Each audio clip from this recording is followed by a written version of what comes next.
So hello everyone, this is Manish Pandey and you are watching learn with Manish. तो भाई मैं तुम लोगों के लिए वही पेपर लेके आया हूँ फाइनली, जिससे मोस्ट एक्सपेक्टेड क्वेश्चंस है कि फाइनल एग्जाम में तुम्हारे आपके इसी से पूरे क्वेश्चन आने वाले हैं। ठीक, तो मैं जो जैसा जैसा मॉडल पेपर आज तुमको कराऊंगा तुम वैसा वैसा पूरा मॉडल पेपर कर लो, और मेरी बात मानो कि जिन्होंने कुछ भी अटेम्प्ट नहीं किया है, those who not attempt a single question for your examination, and if you are doing only this question you will be able to pass the exam. ठीक है, जिन्होंने कुछ भी नहीं किया है वो केवल यही क्वेश्चंस कर लें, मेरा भरोसा करके चलो भाई, हो जाएगा काम। ठीक है, तो मोस्ट इससे क्वेश्चन आने वाले हैं, तो ये पूरा मैं सेट तुमको कराने वाला हूँ, और इस सेट के साथ साथ मैं और भी तुमको वो सारी इन्फॉर्मेशन देते जाऊंगा जो तुम्हारे एग्जाम पॉइंट ऑफ व्यू से इंपॉर्टेंट है।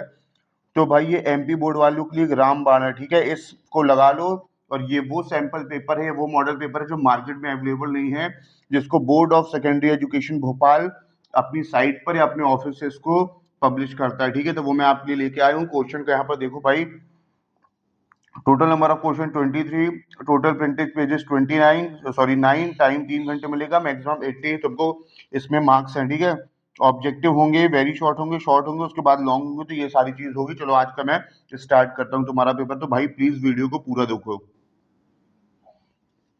This is the first question, this is the MCQ multiple choice question है भाई। 6 क्वेश्चन तुमको मिलने वाले हैं। पहला क्वेश्चन क्या पूछ रहा है, demography is the made of word from which of the following language. जो ये बोल रहा है, जो डेमोग्राफी वर्ड है, जिसको हिंदी में भी डेमोग्राफी ही लिखा गया है। भाई जो क्वेश्चन इंग्लिश में समझ में आया उसको प्लीज एक बार हिंदी में देख लेना। ठीक है, तो ये बोल रहा है कि डेमोग्राफी जो वर्ड है वो किस लैंग्वेज से बना है। तो ऑब्वियस भाई जितने भी मोस्टली लैंग्वेज होंगे वो किससे बनते हैं, ऐसे सारे वर्ड ग्रीक लैंग्वेज से। तो आंसर होगा आपका B for ball, right answer is B, that is the Greek. ठीक है, तो डेमोग्राफी अगर वर्ड आता है कि डेमोग्राफी किससे बना है, तो भाई ग्रीक वर्ड तुमको लगा देना है। ठीक है, उसके बाद सेकंड क्वेश्चन में तुमको बताता हूं कि क्या है। ठीक है, सेकंड क्वेश्चन की बात करें तो बोल रहा है, what did Adam Smith is called the force that influence market system. उसने एडम स्मिथ वहां पर उस फोर्स की बात कर रहा है कि जो फोर्स तुमको दिखता नहीं है लेकिन उससे अपने आप मार्केट वैल्यू या मार्केट जनरेट होता रहता है। ठीक है, तो एडम स्मिथ यहाँ पर एक इंपॉर्टेंट पर्सनैलिटी है। एडम स्मिथ ने बात करी है किसकी, उस फोर्स की जो उस मार्केट को अपने आप बना देता है, जो दिखता नहीं है। तो इसका आंसर आपका हो जाएगा, that is the answer number C, that is the visible invisible hand. ठीक है, मतलब जो चीज आपको दिख नहीं रही है वो होगी आपका इनविजिबल हैंड। ठीक है, एडम स्मिथ से याद रखना भाई, एडम स्मिथ से एक क्वेश्चन और आ सकता है, इसकी बुक का नाम पूछ सकता है, that is the wealth of nation. तो याद रखना, वेल्थ ऑफ नेशन किसने लिखी है, एडम स्मिथ ने लिखी है। और एडम स्मिथ ने इनविजिबल हैंड वेरी शॉर्ट में भी पूछा जा सकता है। तो इनविजिबल हैंड में हमको ये याद रखना कि इनविजिबल हैंड एक ऐसा फोर्स है जो कैसा है, इनविजिबल है, लेकिन वो अपने आप किस चीज को जनरेट करता रहता है, मार्केट में वो चीज तुमको दिखेगी नहीं, लेकिन through the million of transaction अपने आप जो है आपका मार्केट जनरेट होता जाएगा। तो उसी को यहाँ पर एडम स्मिथ ने इनविजिबल हैंड कहा है। ठीक है, this is your next question on your screen, on which date was the right of information act was pass. पूछ रहा है कि किस डेट को हमारा जो एक्ट है जिसका नाम क्या है, this is the RTI, right to information act, ये कब पास हुआ था। तो ईयर इसमें 2005 दोनों में है, लेकिन हमको ये डेट याद रखनी है। The correct answer is option number A, that is the 15 June 2005। RTI की अगर हम बात करें तो आरटीआई क्या है, RTI is a one type of act. RTI से हम क्या गैदर कर सकते हैं, we can gather the information of any department और एनी ऑर्गेनाइजेशन ऑफ इंडिया। आप जहां पर भी चाहें वहां की इंफॉर्मेशन गैदर कर सकते हैं, एक्सेप्ट आर्मी। कुछ कुछ एरिया हैं जैसे जुडिशरी, कुछ कुछ एरिया हैं जिसकी इंफॉर्मेशन आप नहीं ले सकते। बाकी जितने भी आपके डिपार्टमेंट्स हैं, विभाग हैं, उनकी जानकारी आप आरटीआई के थ्रू ले सकते हैं। तो इसको हम आरटीआई कहते हैं, जो 15 जून 2005 को गवर्नमेंट ने पास किया था। तो इंपॉर्टेंट क्वेश्चन, इसको याद रखना, वेरी शॉर्ट में भी आपको पूछा जा सकता है। नेक्स्ट क्वेश्चन क्या पूछा है, under which constitutional amendment was the Panchayati Raj system implemented. बोल रहा है कौन सा संविधान का संशोधन है, किस संशोधन के तहत देश में पंचायती सिस्टम को इंप्लीमेंट लागू किया गया था। तो याद रखना है, ये जो है the option number D is your correct answer, this is the 73rd amendment. 73rd amendment है जो आपको पंचायती राज से है, और एक इसके साथ एक और याद कर लो जो 74 है, दैट इज द नगर निगम और म्युनिसिपैलिटीज के साथ है। तो 73 and the 74 both are the important for your examination. 73rd is related from the Panchayati Raj and 74 related from the municipalities. ये ग्रामीण स्तर पर होता है जिसको ग्राम पंचायत वगैरह सरकार कहते हैं, और शहरी क्षेत्र पर जो लोकल मैटर्स होते हैं वो म्यूनसिपैलिटी या नगर निगम में आते हैं। ठीक है, तो ये क्वेश्चन है, इसको भाई इंपॉर्टेंट है, याद रखना। ठीक है, नेक्स्ट क्वेश्चन है which state benefit the most from the green revolution. ठीक है, यहाँ पर ग्रीन रेवोल्यूशन की भाई बात कर रहा है, ग्रीन रेवोल्यूशन से किस स्टेट को सबसे ज्यादा फायदा हुआ था। तो याद रखना, जब ग्रीन रेवोल्यूशन की बात करें तो green revolution was started in the 1916 and the 1970।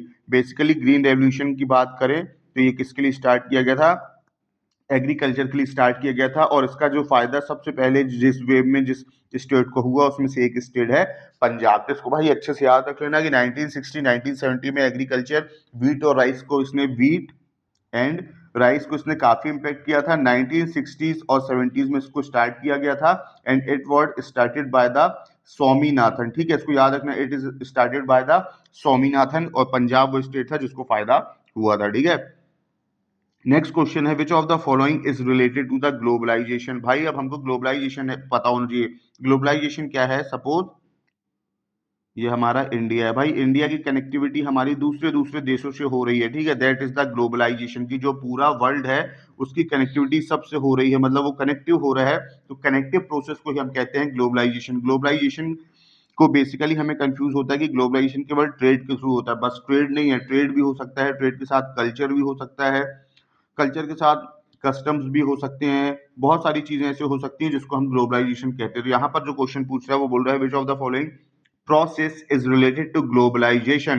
तो ग्लोबलाइजेशन में याद रखना जो इससे रिलेट करती है that is the liberalisation. Liberalisation उसको कहते हैं जब किसी भी मार्केट को क्या कर दिया जाता है, free, all the market are free for trading, मतलब उससे बैरियर्स हटा लिए जाते हैं, टैक्सेस को रिमूव कर दिया जाता है। This process is the liberalisation. ठीक है, तो ये जितना भाई बता रहा हूं कल के एग्जाम में जब तुम दोगे और अगर इस वीडियो को पूरा देखोगे तो तुमको बेनिफिट होगा, ये बात एकदम पक्की है। ठीक है, यहां से ये चीज याद कर लो कि पॉलिसी थी LPG, this is liberalisation, this is privatisation and this is globalisation. This policy adopted by the Indian government in the 1990। याद रखना 1990 का समय है जब भारत सरकार ने लिबरलाइजेशन, प्राइवेटाइजेशन और ग्लोबलाइजेशन पॉलिसी को एडॉप्ट किया था। ठीक है, तो जितने एमसीक्यू मैंने तुमको अभी बताया है सारे एमसीक्यू तुम्हारे लिए इंपॉर्टेंट है, इवन दिस एमसीक्यू में भी आस्क्ड इन वेरी शॉर्ट और वर्ड आंसर। ठीक है, तो मतलब क्वेश्चंस ऐसे ही रहेंगे, ये हो सकता है कि क्वेश्चन कुछ चेंज होके आ सकते हैं। ठीक है, मैं चलता, अब हम देखते हैं फिल इन द ब्लैंक्स को, कौन कौन से फिल इन द ब्लैंक्स हमारे पास है। ठीक है, क्या लिखा है, जन्म से निर्धारित होती है। भाई जन्म से क्या निर्धारित होती है, सबको पता है क्या होती है हमारी, कास्ट। तो इसका आंसर हमारा हो जाएगा कास्ट। जो कास्ट है हमारी वो जन्म से निर्धारित होती है। भाई जो भी चीज हमारी जन्म से निर्धारित होती है उसको हम कहते हैं दैट इज द एस्क्राइब्ड। क्या कहते हैं, this is the ascribed qualities. और जो चीज हम आफ्टर बर्थ लेते, मतलब आफ्टर बर्थ गेन करते हैं, that comes under the acquire things. ठीक है, तो याद रखना एस्क्राइब्ड वो चीजें होंगी जो हमको बाय बर्थ मिलेंगी, एक्वायर्ड वो चीजें होती हैं जो बर्थ के बाद मिलती है। जैसे एस्क्राइब्ड में हमारी क्या क्या आ सकती है, हमारी कास्ट आ सकती है। ठीक है, हमारी कास्ट आ सकती है, हमारा स्किन कलर आ सकता है, हमारी बॉडी अपीयरेंस आ सकती है। लेकिन एक्वायर्ड में क्या क्या हो सकता है, हमारी एजुकेशन आ सकती है। ठीक है, एजुकेशन, नॉलेज, हमारी वेल्थ, ये सारी चीज एक्वायर होगी जो हमने बर्थ के बाद खुद से अचीव करी है। लेकिन कास्ट में आपका कोई भी जोर नहीं है, स्किन स्किन का कलर आप नहीं चेंज कर सकते, बॉडी अपीयरेंस आप नहीं चेंज कर सकते, ये सारी चीज एस्क्राइब्ड होती है। ठीक है, तो caste is determined by the birth. ठीक है, नेक्स्ट क्वेश्चन में देखता हूं, it is now considered more for people disabilities appropriate to use the term. अब ये बोल रहा है कि जो लोग कैसे हैं, जो लोग मतलब जो जिनको फिजिकली हैंडीकैप्ड है उनके लिए हम क्या वर्ड यूज कर सकते हैं कि वो सोसाइटी को खराब भी ना लगे और जिससे उनको डिनोट कर दिया जाए, मतलब उनके इमोशंस पर कोई भी दिक्कत ना आए। ठीक है, तो इसके लिए जो वर्ड हम हिंदी में यूज करते हैं उसको हम इस तरीके से लिख भी सकते हैं इंग्लिश में, दैट इज द वर्ड दिव्यांग। वो क्या वर्ड है, दिव्यांग। तो अब सोसाइटी में जो डिसेबल्ड लोग हैं उनके लिए गवर्नमेंट ने बोला है कि हमको इसको किससे डिनोट करना है, हमको इनको दिव्यांग से डिनोट करना है। तो दिव्यांग इज दैट वर्ड। ठीक है, याद अच्छे से याद रखना।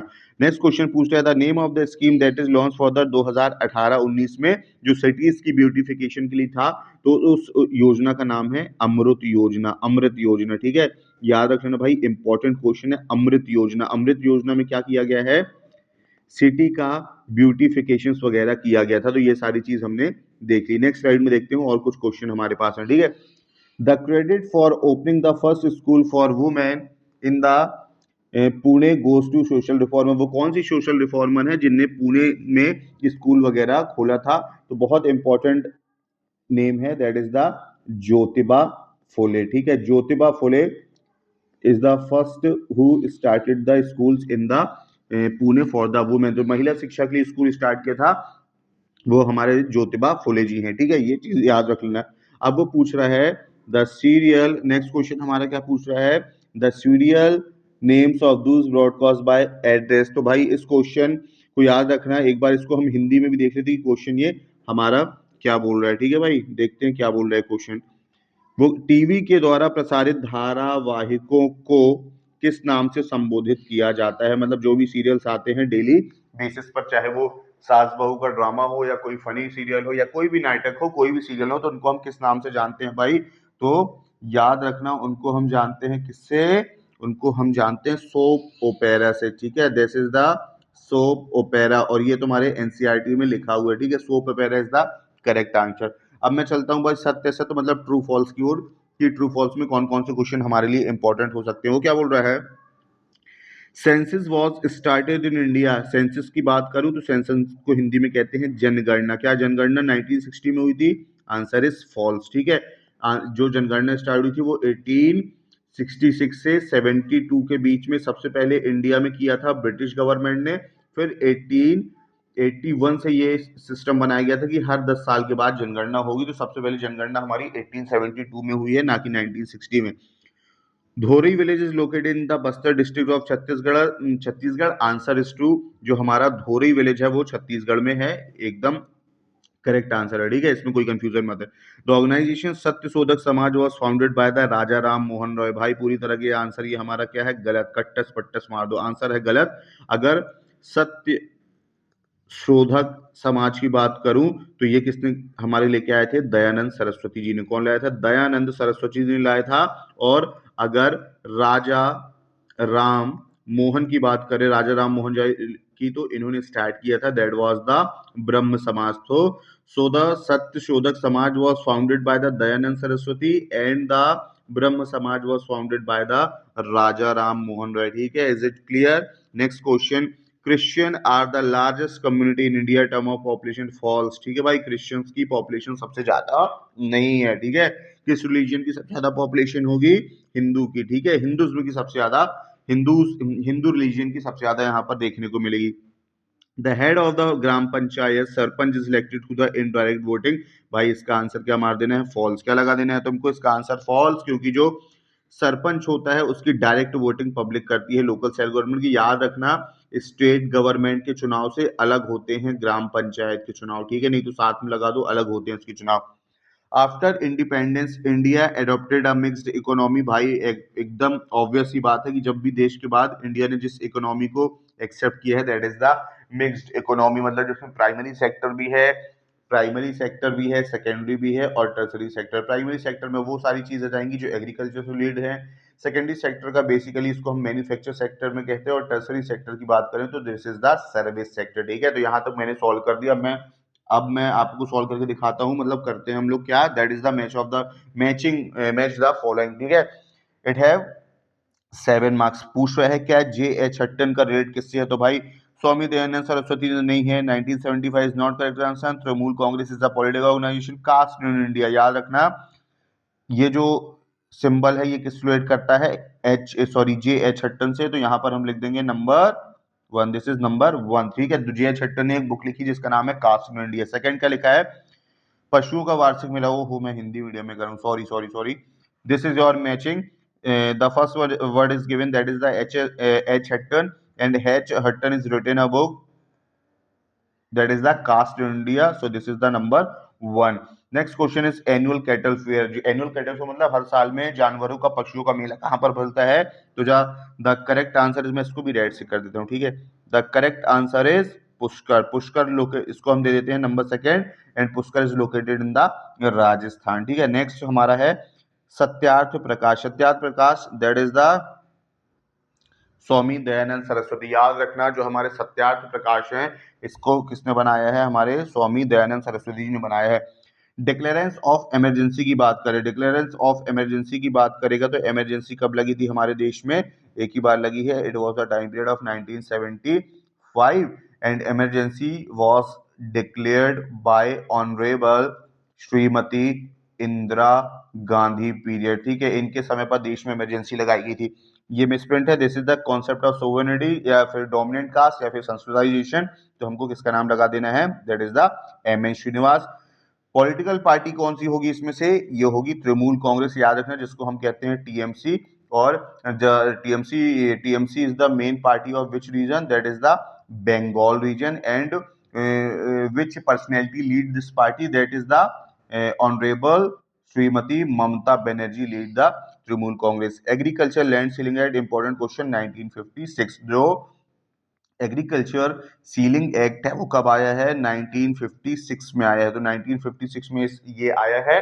और क्या हुआ था इसमें कि देश की आजादी के बाद जिसके पास बहुत ज्यादा सरप्लस में लैंड वगैरह था उसको सरकार ने ले लिया था। That is the ceiling act, ठीक है। तो इसको सारी चीज आप लोग बहुत अच्छे से याद रख लेना। Now this is the answer in one word. आप लोगों को एक वर्ड में आंसर देना है, and if you know the answer in sentence, you can give your answer in sentence also, but please maintain the time because time is limited in board examination, ठीक है।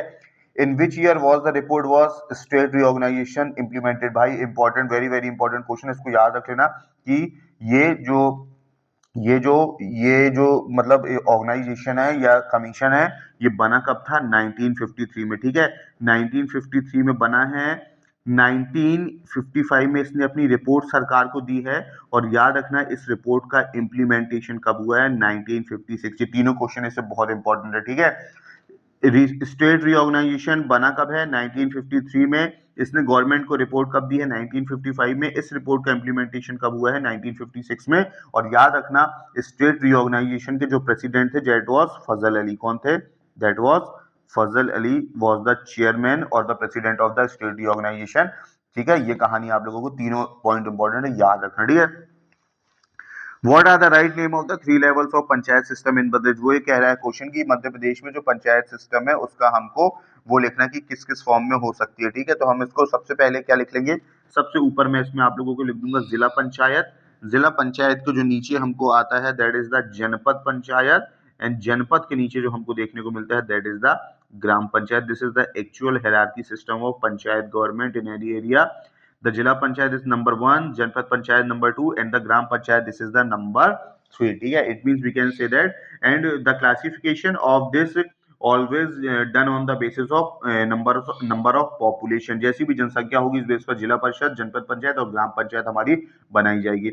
Who is called the architect of the Indian? Question, very easy question, that is the B.R. Ambedkar. B.R. Ambedkar ने B.R. Ambedkar ji को constitution का निर्माता कहा जाता है। इनसे इंपॉर्टेंट क्वेश्चन ये याद रख लेना कि he was the chairman of drafting committee, ठीक है। ड्राफ्टिंग कमेटी के चेयरमैन थे। Which Indian agriculture scientist made the contribution of beginning green revolution? अभी तुम लोगों को मैंने बताया था कि इनका नाम क्या है?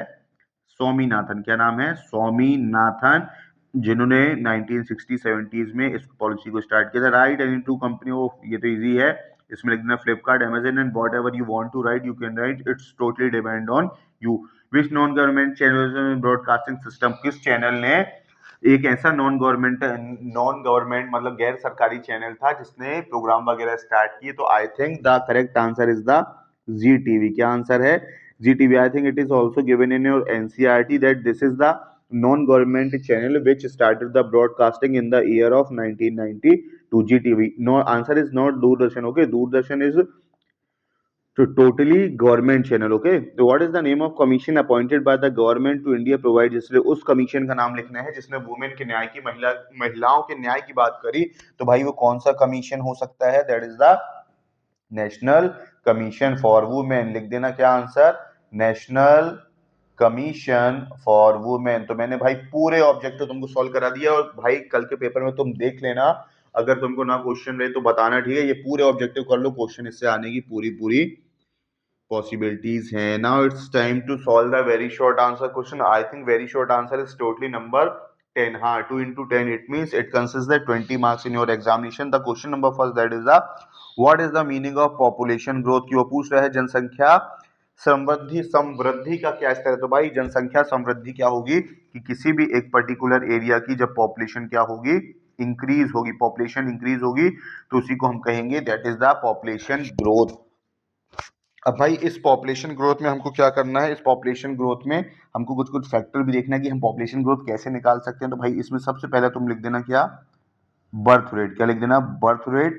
सेकेंड तुम लिख देना death rate, and last one you will have to write that is the migration. ठीक है, this is the migration. It is sufficient for your very short answer कि the factor which show the population growth, that is the birth rate, death rate, and last one is the migration. It is clear.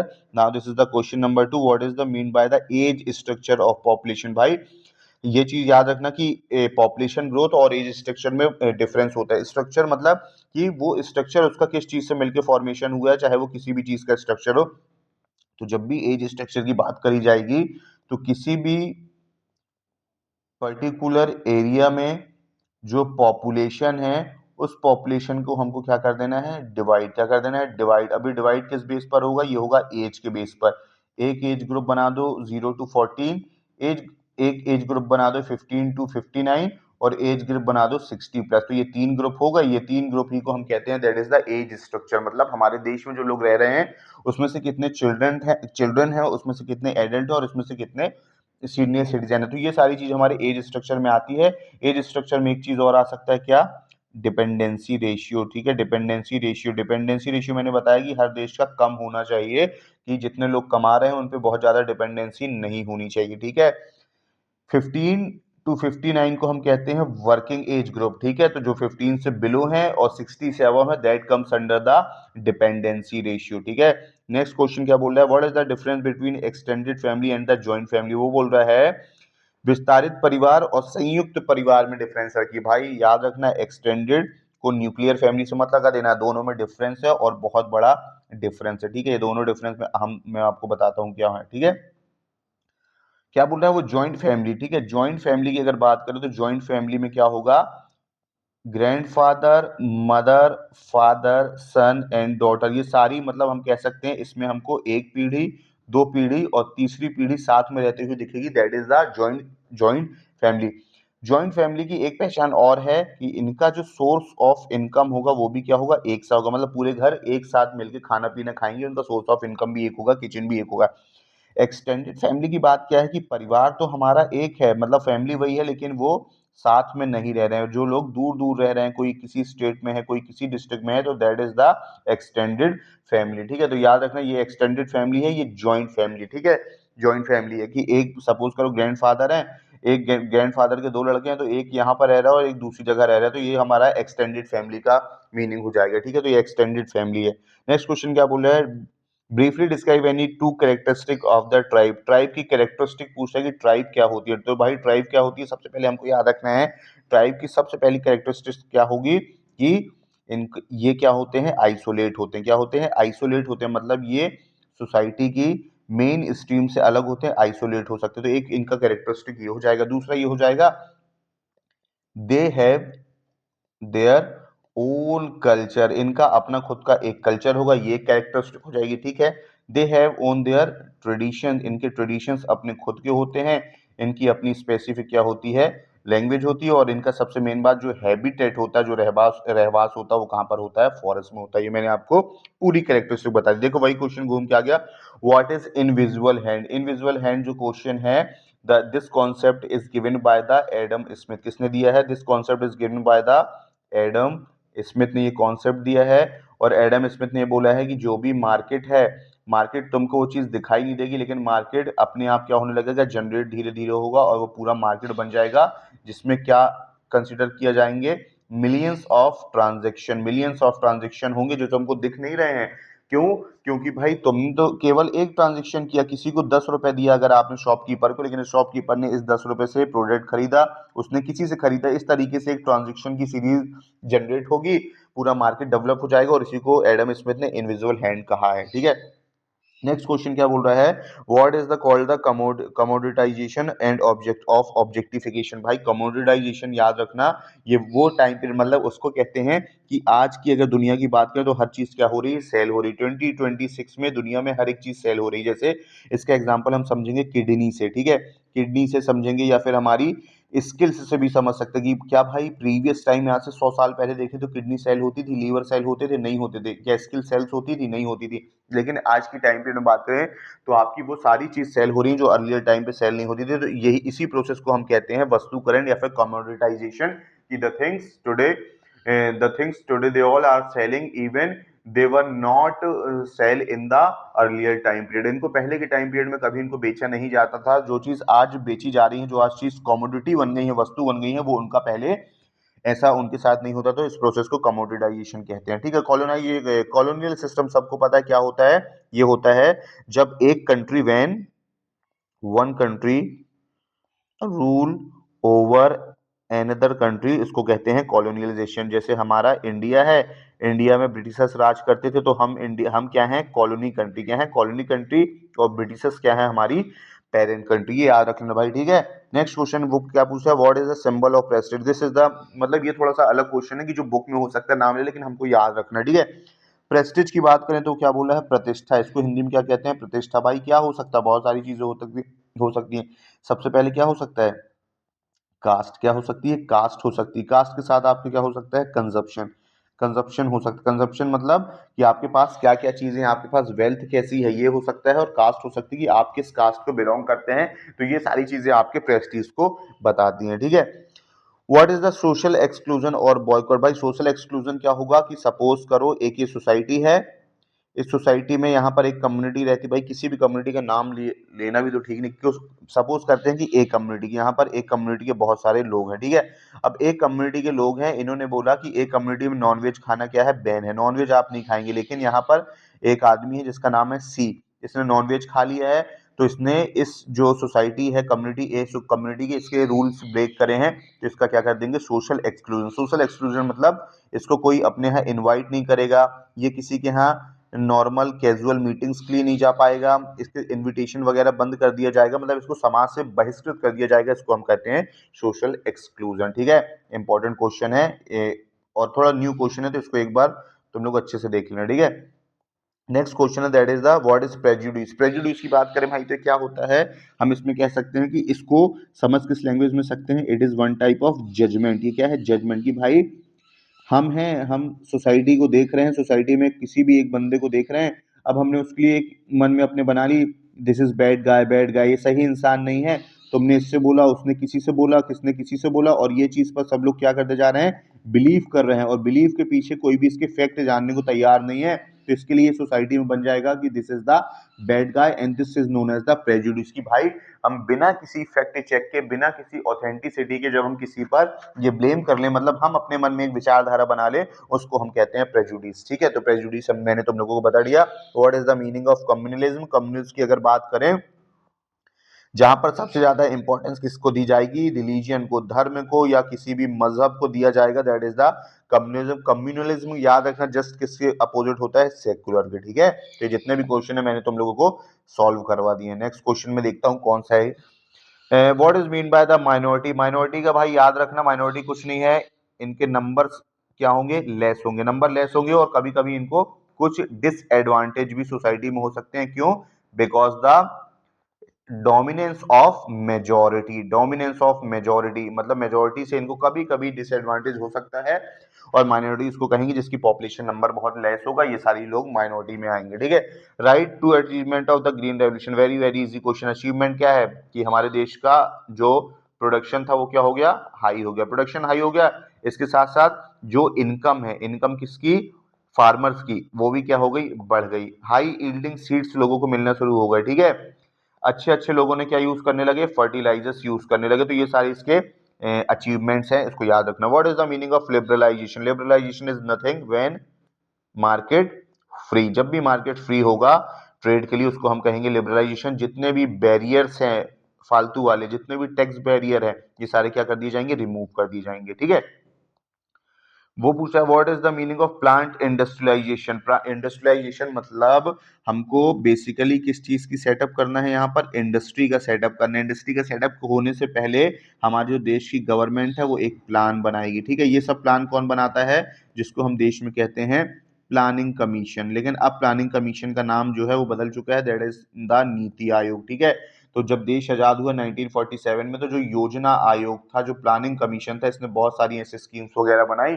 और जिसमें proper industry की बात करेगी, industry के उसमें setup की बात करी जाएगी, उसमें प्रोडक्शन की बात होगी कि वो क्या प्रोडक्शन करेगा, उसके बाद उसमें किस चीज के फाइंड एम्प्लॉयमेंट वो दे सकता है या नहीं दे सकता है, इसको हम टोटल प्रोसेस को कहेंगे, that is the planned urbanisation. ठीक है, write the industrialisation refer to the mechanisation of production. ठीक है, औद्योगिकरण का आशय उत्पादन की यंत्रीकरण से है। लिखिए भाई, ऑफ कोर्स इंडस्ट्रियलाइजेशन मैकेनाइजेशन। अगर कोई भी इंडस्ट्री है तो क्या वो आज के टाइम में ऐसा पॉसिबल है कि तुम कोई इंडस्ट्री खोलो और उसमें मशीन्स का यूज नहीं हो? हाँ, तो हम कह सकते हैं कि जो प्रोसेस है industrialisation is totally depend on the machines. if we will don't have any type of machine, we will not able to produce any type of manufactures। ठीक है, that's why this process is interlinked. Industrialisation और machine एक process है। अब भाई क्यों है process, क्यों? मशीन्स क्या है, इट इज लेस लेबर, बहुत कम लेबर लगते हैं और वर्क हमारा हो जाता है। टाइम कंज्यूमिंग नहीं है, एफिशिएंसी इसकी क्या है, ज्यादा है। तो ये सारे पॉइंट यहाँ पर तुम लोग लिख देना। ठीक है, what is called the developing country. Developing country क्या होती है, तो डेवलपिंग कंट्री क्या होती है, जिसको हम हिंदी में कहते हैं विकासशील देश। डेवलपिंग कंट्री वो होती हैं जो अपने ग्रोइंग फेज में होती है। इस वर्ड को याद कर लो, पूरा आंसर लिख जाएगा। ठीक है, ग्रोइंग फेज में है, ना कि ग्रोन अप हो चुकी है। ठीक है, ग्रोन अप नहीं हुई है, कैसे फेज में, ग्रोइंग अप में। ग्रोइंग अप में जब है तो इस देश में क्या बहुत तेजी से हो रहा होगा, इंडस्ट्रियलाइजेशन। क्या हो रहा होगा, इंडस्ट्रियलाइजेशन। यहाँ की जो पॉपुलेशन है वो भी बहुत तेजी से इंक्रीज होगी। ठीक है, यहाँ का जो इंफ्रास्ट्रक्चर है वो भी क्या हो रहा होगा, ग्रो हो रहा होगा। यहाँ की जो इकोनॉमी है वो भी क्या हो रही होगी, ग्रो हो रही होगी। तो ये जितने फीचर्स है एक डेवलपिंग कंट्री के फीचर्स हैं। ठीक है, नेक्स्ट क्वेश्चन क्या है, write describe any two positive effect of globalisation. भाई पहला इफेक्ट क्या लिख देना, इट इज कनेक्टिविटी। इसके थ्रू क्या हो गया, वर्ल्ड की कनेक्टिविटी हो गई और इसके साथ साथ क्या हो गया, एम्प्लॉयमेंट भी बढ़ा। जब एम्प्लॉयमेंट बढ़ा तो इकोनॉमी भी बढ़ गई, प्रोडक्शन बढ़ गया, मैन्युफैक्चर बढ़ गया, सारे इसके एडवांटेजेस हैं। नेक्स्ट है what is the revolutionary movement. Revolutionary movement मैंने तुम लोग को उस दिन 3 तरीके के मूवमेंट बताए थे। ठीक है, एक था रिडेम्पटिव, नेक्स्ट था reformist and last one is the revolutionary. Redemptive में पर्सनल कॉन्शियसनेस की बात करी जाएगी, रिफॉर्मिस्ट में सोशल पॉलिटिकल इकोनॉमी चेंज की बात करी जाएगी, और जो रेवोल्यूशनरी होगा बेसिकली इसमें किसकी बात करी जाएगी, पावर की। किसकी, पावर की, मतलब जिसमें हम पावर को कैप्चर करना चाहते हैं, वो चाहे किसी भी वे में हो सकता है। तो ये जो रेवोल्यूशन है ये कौन सा है, that is the revolutionary movement है, जिसका हमने रशिया में देखा था कि जार को किस तरीके से हटाया गया था। वो सारे मूवमेंट रेवोल्यूशनरी मूवमेंट होते हैं। What write to objective of Dalit movement. ठीक है, ये इंपॉर्टेंट क्वेश्चन है वो कि दलित मूवमेंट के कौन कौन से ऑब्जेक्टिव हैं। तो दलित मूवमेंट के बहुत सारे ऑब्जेक्टिव। क्यों दलितों ने क्यों मूवमेंट किया, हम कह सकते हैं फाइट, पहली हेडिंग लिख दो, पॉइंट लिख दो, फाइट अगेंस्ट एक्सप्लॉइटेशन की। एक्सप्लॉइटेशन के अगेंस्ट उन्होंने फाइट करी, एक उसलिए लिखा। नेक्स्ट हम क्या लिख देंगे, फॉर सोशल इक्वेलिटी। ठीक है, फॉर पॉलिटिकल रिप्रेजेंटेशन, और हम क्या लिख सकते हैं, ये लिख लिया मैंने, social equality, political representation, fight against exploitation, और क्या लिख सकते हैं, फॉर एजुकेशन इक्वेलिटी। ये सारे उनके ऑब्जेक्टिव हैं जो दलित लोग मतलब अचीव करना चाहते हैं। What is the role of separation and the hierarchy in the caste system. ठीक है, ये भाई जो सेपरेशन है, सेपरेशन यहाँ पर कैसा सेंस दे रहा है, नेगेटिव सेंस दे रहा है। सेपरेशन क्या करता है, तुमको अगर तुम्हारी कोई भी कास्ट है तो वो तुमको क्या देगा, सेपरेशन से तुमको क्या मिलेगा, नोशन ऑफ पॉल्यूशन की भावना मिल सकती है, अनटचेबिलिटी की भावना मिल सकती है। ठीक है, बॉयकॉट की भावना मिल सकती है। तो ये सारी चीज सेपरेशन कास्ट में करता है। और हायरार्की की बात करें तो हायरार्की में मतलब कौन सी कास्ट सोसाइटी के किस ग्रुप पर है, कि कुछ कास्ट को अपर कास्ट कहा जाता है और कुछ को लोअर कास्ट। जो अपर कास्ट है उनको बहुत सारे क्या होते हैं, प्रिविलेजेस होते हैं। तो ये जो होती है हायरार्की इस तरीके से काम करती है, ठीक है। तो ये सारी चीज भाई प्लीज इंपॉर्टेंट है, जिसको तुम लोग याद रखना, ठीक है। I think this is the last, नहीं हाँ this is the last phase, ठीक है। Right any three characteristic of the social stratification. Social stratification की भाई बहुत सारी कैरेक्टरिस्टिक हो सकती है। स्ट्रेटिफिकेशन मतलब क्या होता है कि सोसाइटी इज नॉट इक्वल, ठीक है। सोसाइटी इज नॉट इक्वल, इसको कहते हैं स्ट्रेटिफिकेशन, ठीक है। सोसाइटी में कुछ लोग ऊपर हैं, कुछ लोग नीचे हैं, सब लोगों का अलग अलग स्तर, मतलब हम कह सकते हैं सोसाइटी फर्स्ट क्लास है, थर्ड क्लास है, थर्ड क्लास सेकंड क्लास है, और ये हमने अपने खुद बनाए हैं। This is the stratification. It means we can say that the whole structure of the society that we see every day, the whole society is stratified. It means there is no uniformity in the society. Even हर तरीके से society हमारी stratified हमको देखने को मिलती है। इसके कैरेक्टरिस्टिक्स क्या हो सकते हैं? इनइक्वालिटी हो सकती है, ठीक है। और क्या हो सकता है? वेल्थ इसका कैरेक्टरिस्टिक हो सकता है, कास्ट इसकी हो सकती है, या फिर इसकी प्रिविलेज वगैरह इस भी इसकी सारी कैरेक्टरिस्टिक हो सकती है। तो स्ट्रेटिफिकेशन मतलब क्या होता है वो मैंने तुम लोगों को बता दिया। Write any difference between the caste and the tribe, ठीक है। एक साइड में लिख दे रहा हूँ यहाँ पर कास्ट, एक साइड में क्या लिख दे रहा हूँ यहाँ पर? ट्राइब। कास्ट की अगर बात करें तो कास्ट की हम सबसे पहले बात करेंगे कि जो कास्ट बनती है वो कैसे बनती है। कास्ट जो होती है भाई हम कह सकते हैं हाँ, ये जो है ये सोसाइटी की मेन स्ट्रीम है। क्या है? सोसाइटी की मेन स्ट्रीम है, लेकिन ये सोसाइटी की मेन स्ट्रीम नहीं है। इसका यहाँ पर क्या देखने को मिलता है? आइसोलेशन देखने को मिलता है, ठीक है। ये याद रखना। जो कास्ट है वो किससे फॉर्म होकर बनती है? हमारे मेंबर से फॉर्म होकर बन सकती है, लेकिन यहाँ पर जो किनशिप होता है उसके थ्रू हमारी ट्राइब वगैरह जनरेट होती है। ये मेन स्ट्रीम में होगी, ये मेन स्ट्रीम से बाहर होगी, ठीक है। जो कास्ट होगी इनका अपना खुद का एक रिलीजन होगा, लेकिन ट्राइब का रिलीजन नहीं होता। ये सब गैर धार्मिक लोग होते हैं। ऐसी बहुत सी ट्राइब्स हैं जो अपने आप को किसी धर्म का हिस्सा नहीं मानती, वो अपने आप को बल्कि वो मानती हैं कि क्या? अलग। कास्ट की बात करें तो कास्ट क्या होगी? सिविलाइज्ड पर्सन होंगे, लेकिन ये कैसे होंगे? They are the uncivilised person. तो ये सारे कास्ट और इसके बीच के डिफरेंस हैं, ठीक है।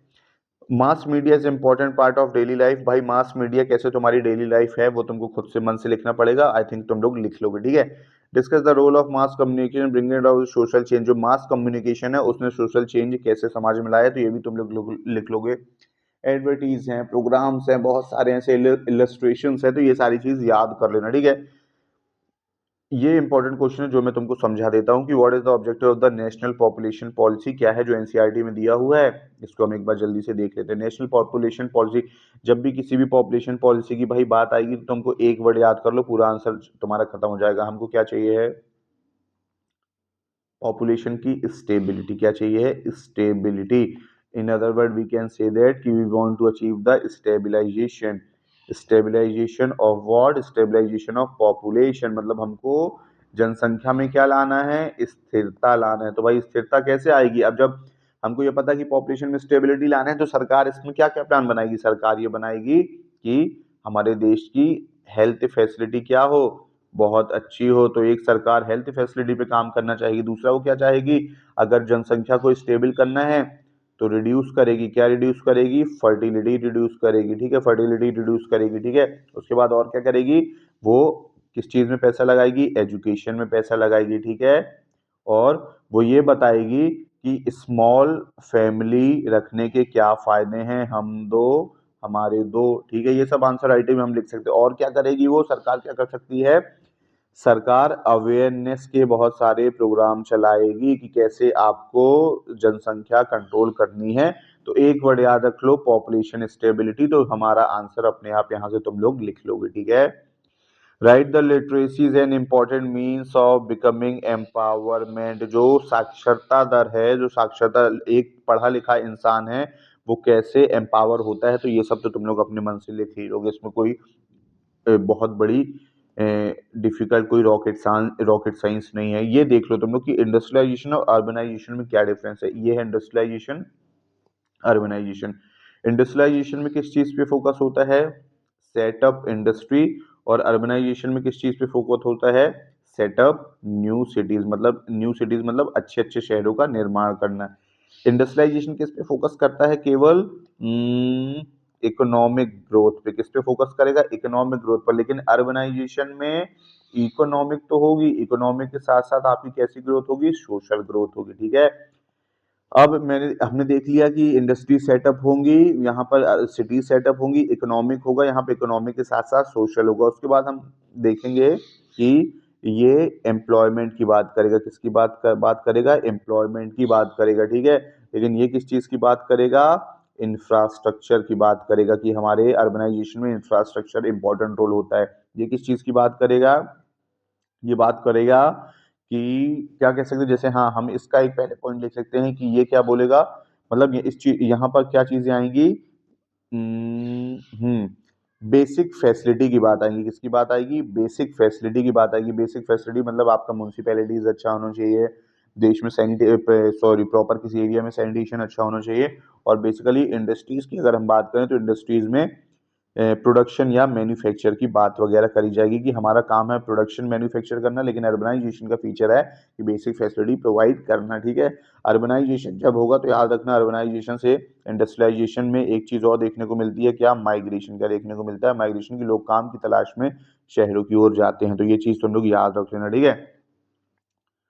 Industrialisation and urbanisation creating house problem, भाई कैसे अर्बनाइजेशन ने और इंडस्ट्रियलाइजेशन ने हाउस प्रॉब्लम क्रिएट करे। बहुत सारी हो सकती है यार, इसमें तो नॉर्मल लिख सकते हैं हम, क्या है, पॉल्यूशन है, पॉल्यूशन के साथ साथ क्या और क्या लिख सकते हैं, माइग्रेशन हो रहा है, तो माइग्रेशन के कारण भी लोगों को घर में दिक्कत होती है। पॉल्यूशन है, माइग्रेशन है, डिजीजेस भी हो जाते हैं कभी कभी। तो ये सारी चीजें जो इसमें हम आंसर राइटिंग कर सकते हैं। तो भाई इंपॉर्टेंट क्वेश्चन है, प्लीज करते रहना घर पर, ठीक है। Analysis how liberalisation has affected the employment opportunity, उदारीकरण ने रोजगार के अवसरों को किस प्रकार प्रभावित किया है, विश्लेषण कीजिए। आंसर बेस्ड है, जिसको अपने मन से लिखना है, ठीक है। कि जो लिबरलाइजेशन है, has affected the employment opportunity, क्या लिबरलाइजेशन ने एम्प्लॉयमेंट अपॉर्चुनिटी को अफेक्ट किया है या नहीं किया है। नेक्स्ट क्वेश्चन क्या है, discuss the time consuming nature of information technology in India, ठीक है। भारत में सूचना प्रौद्योगिकी आईटी क्षेत्र में समय की चाकरी की waste, discuss the time consuming, भाई जो आईटी सेक्टर होता है, आईटी सेक्टर में जो लोग भी काम करते हैं, ये बहुत एक सोशल इशू है कि why the IT sector people do so many hours in office, ठीक है। वो बहुत ज्यादा काम क्यों करते हैं, तो ये एक बहुत बड़ी सोशल इशू है, जिसके बारे में आपको टिप्पणी कमेंट अपने आंसर 4 नंबर में लिखना है। भाई 4 नंबर के जो भी आंसर आएंगे, अगर इसको पैराग्राफ में लिख रहे हो तो I think you will have to write 15 और 20 लाइंस, ठीक है। इससे कम मत लिखना, it should not be less than the 15 और द 20 लाइन। और भी ऐड कर सकते हो, और अगर पॉइंट लिख रहे हैं तो 1 2 3 4 5 6 7 8 9 10, कम से कम इतने पॉइंट लिखना है 5 नंबर की आंसर के लिए। और मैं तुमको ये बोलूंगा कि आंसर राइटिंग हमेशा पॉइंट में करोगे तो ज्यादा इफेक्टिव होगी, तुमको नंबर ज्यादा मिलेंगे, ठीक है। तो ये तुम लोग लिख सकते हो कि आईटी क्षेत्र में इंसान क्यों बहुत ज्यादा टाइम कंज्यूमिंग है। महिलाओं के आंदोलन पे शॉर्ट नोट लिखना है, और लिखना है ट्राइबल मूवमेंट्स पे लिखना है। तो ठीक है, ट्राइबल मूवमेंट्स पे क्या लिखोगे, भाई मैंने तुमको बताया क्यों होते हैं।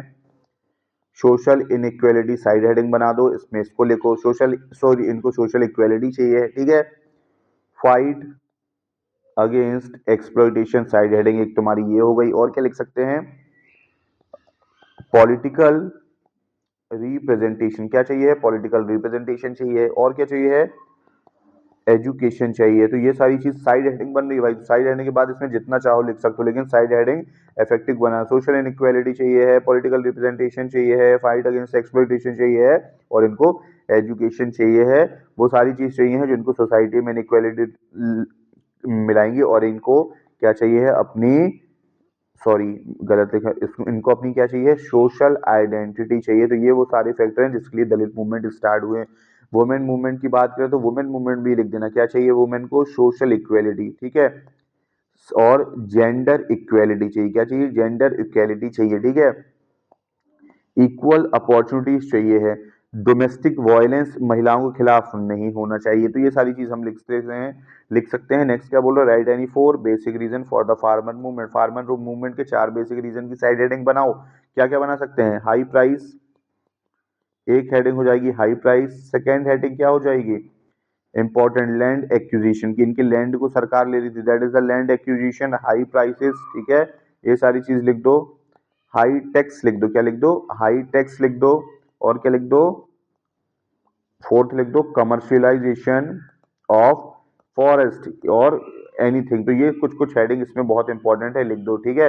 तो आज का पेपर मैंने तुम्हारे लिए पूरा सॉल्व कर दिया है भाई, इस क्वेश्चन से कर लो, मैं बता रहा हूँ अभी भी 30% बर्डन इस क्वेश्चन पेपर से हो जाएगा या 25%। तो जिन लोगों ने कुछ नहीं किया है केवल क्वेश्चन पेपर कर लो, बहुत अच्छे से उसके क्वेश्चन लिख दो, मैंने सारे एक्सप्लेन कर दिए हैं। और कितने मिनट का वीडियो है ये, 45 मिनट का वीडियो है, इतना तुम लोग अपने लिए टाइम दे ही सकते हो, ठीक है। तो इस वीडियो में मैंने वो सारी चीज, वो सारे इंपॉर्टेंट क्वेश्चन बता दिए जो पेपर के लिए इंपॉर्टेंट है, तो प्लीज इसको सॉल्व तुम लोग कर लो। और अगर वीडियो पसंद आई हो तो प्लीज चैनल को क्या कर दो, लाइक कर दो, वीडियो को, चैनल को सब्सक्राइब कर दो। और मैं आगे ऐसी अपकमिंग वीडियोस तुम्हारे लिए, आपके लिए लाते रहूंगा। अगर वीडियो अच्छी लगी है तो भाई क्या है, सब्सक्राइब कर दो। Thanks for watching us learn with Manish. मैं फिर मिलूंगा किसी वीडियो के साथ, तब तक के लिए सभी को हाय बाय, नमस्कार, जय हिंद।